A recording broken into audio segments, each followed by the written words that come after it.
Hello there, welcome to our channel. In today's video, I am going to show you how to remove gray circle or gray dot on iPhone.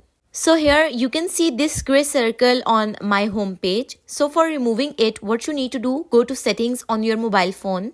Once you are here on this settings page, then you need to scroll down and click on accessibility. In accessibility, you have the option of physical and motion. You need to click on touch. In touch, you have this assistive touch option. Once you click on it, then assistive touch page will pop up on your screen. Then at the front of this assistive touch, you have this button. You need to simply click on it. Once you click on it, you can see this button color change from green to gray. It means that it's disabled now.